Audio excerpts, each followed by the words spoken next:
বাসায় কেউ আছেন? আসসালামু আলাইকুম। ওয়ালাইকুম আসসালাম। আরে কে আপনি? আসলে আমি প্রবাস থেকে এসেছি, ওই সালমানের বন্ধু। ও আচ্ছা আচ্ছা, আপনি ওর বন্ধু। আচ্ছা ঠিক আছে, এখানে বসুন। হ্যাঁ, আমি যে এখানে আসবো আমার কথা সালমান আপনাকে বলেনি? হ্যাঁ বলেছিল, কিন্তু 2-3 যাবত ওর ফোন বন্ধ। ওকে ফোন দিচ্ছে, ফোনে পাচ্ছি না। তবে ও বলেছিল কাউকে দিয়ে মালামালগুলো পাঠাবে। আসলে ওইখানে বিদেশে কাজের চাপ, তো কোম্পানিতে বেশি কাজের চাপ থাকে, তখন আর ফোন ইউজ করা যায় না। এই কারণে হয়তো ফোনটা বন্ধ করে রাখছে। আর আপনি তো অনেক সুন্দর, বসুন না। Thank you. আপনি এখানে বসুন, আমি আপনার জন্য চা নিয়ে আসি। হ্যাঁ আচ্ছা, ঠিক আছে।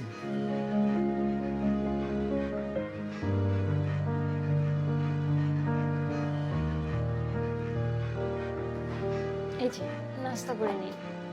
হ্যাঁ হ্যাঁ, আপনিও বসুন। হ্যাঁ হ্যাঁ, আমি বসছি।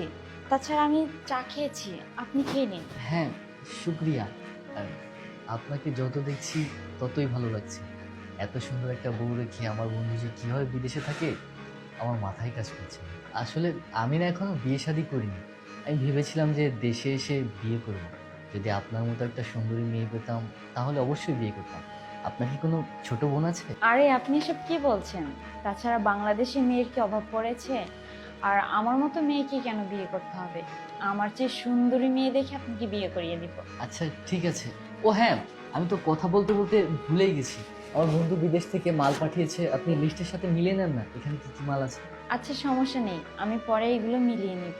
আচ্ছা তাহলে এটা ভিতরে রেখে আসুন, আমরা একটু বসে গল্প করি। আচ্ছা ঠিক আছে।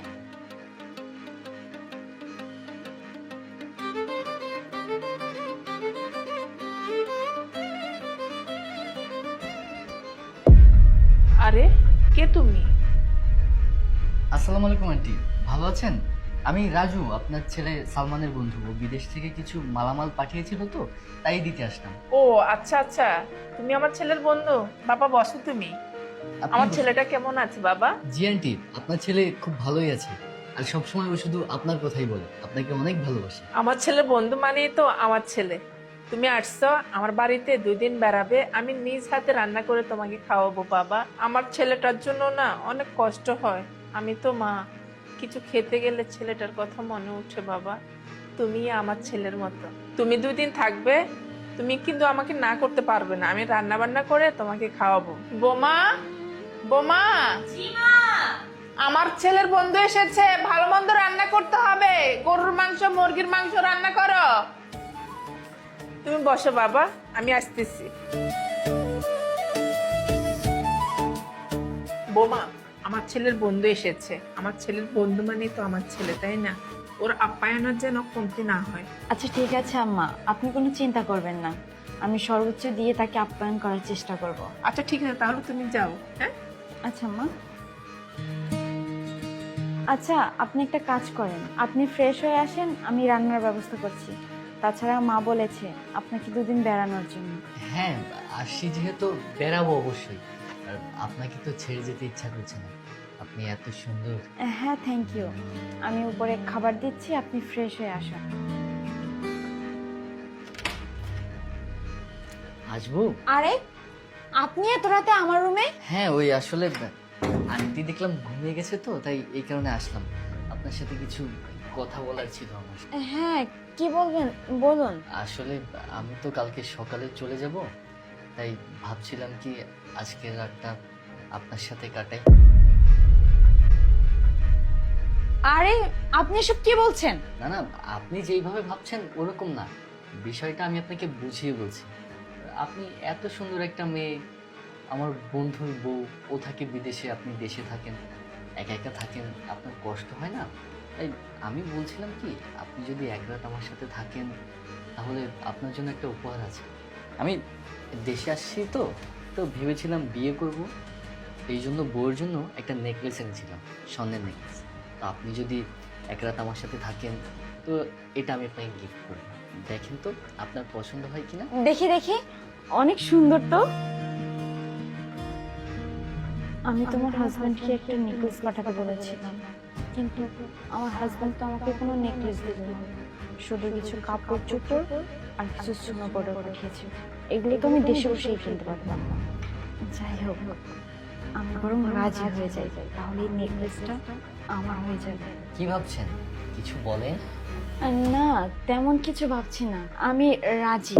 তবে আপনি আপনার বন্ধুকে কিছু বলবেন না, তাহলে আমার সংসারটা থাকবে না, বুঝতেই তো পারছেন। আরে না না পাগল, এসব কথা কি কেউ কাউকে বলে নাকি? আচ্ছা ঠিক আছে, তাহলে পাশের রুমে চলুন।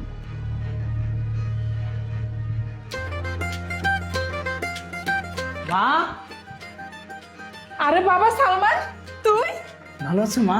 হ্যাঁ বাবা, আমি ভালো আছি। তুই কেমন আছিস বাবা? তুই না বললি আসবি না, তোর বন্ধুর কাছে তুই সামান পাঠিয়েছিস, এখন তো চলে এসেছিস বাবা। আয় বাবা আমার বুকে আয়, কতদিন পর আমার ছেলেটাকে দেখলাম। আরে শোনো মা, আসলে আমি চাইছি তোমাদের একটা সারপ্রাইজ দিতে। তো কই আমার বন্ধু কোথায়? মা, সুমাই কোথায়? বোমা তো বোমার রুমে আছে, আর তোর বন্ধুর নিচের রুমে আছে। আচ্ছা দাঁড়াও মা, আমি কি সুমাইয়ের রুম থেকে আসি, এই ভোরবেলা গিয়ে ওরা আমি একটা সারপ্রাইজ দিব। আমার ছেলেটা এসেছে, কি যে ভালো লাগছে আমার।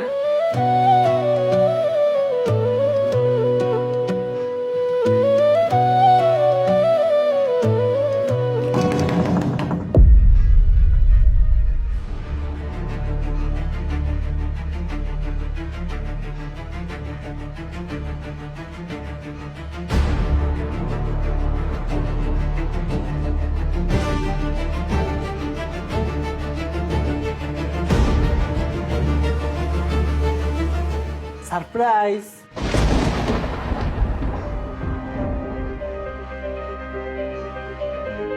আরে তোমার মন খারাপ কেন?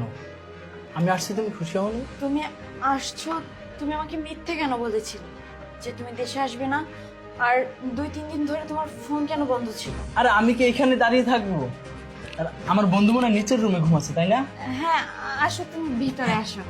অনেকটা টায়ার্ড লাগতেছে। হ্যাঁ, এখানে বসো। আচ্ছা শোনো না, আমার বন্ধুকে দিয়ে যে কাপড় চোপড় পাঠাইছি, তোমার নেকলেস পাঠাইছি, কসমেটিক পাইছি, সবকিছু বুঝে পেয়েছো? হ্যাঁ, সবকিছু পেয়েছি, কিন্তু আরে তোমার মন খারাপ কেন? নেকলেস তোমার পছন্দ হয়নি? ও, নেকলেস তো দেখি তুমি পরেই আছো। আমার চয়েসটা কেমন হয়েছে তুমি দেখো, সুন্দর হয়েছে না? তোমাকে কিন্তু খুব সুন্দর লাগতেছে এটা। আচ্ছা তুমি সত্যি করে বলো তো, নেকলেসটি কি তোমার পছন্দ হয়নি?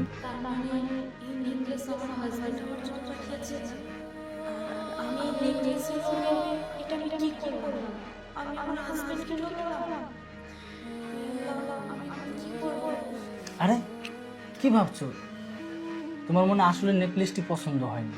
না না, আমি ওটা ভাবছি না। আমি একটা অনেক বড় ভুল করে ফেলছি। আমি জানি না তোমাকে এটা কিভাবে বলবো, আর আমি তোমার কাছে কিভাবে ক্ষমা চাইবো, কারণ আমি তোমাকে ভুলের কথাটা বলতে পারবো না। যদি পারো তুমি আমাকে ক্ষমা করে দিও। আমি আমি এই ভুলের কথাটা তোমাকে বলতে পারবো না। আরে তুমি কান্না করতেছো কেন?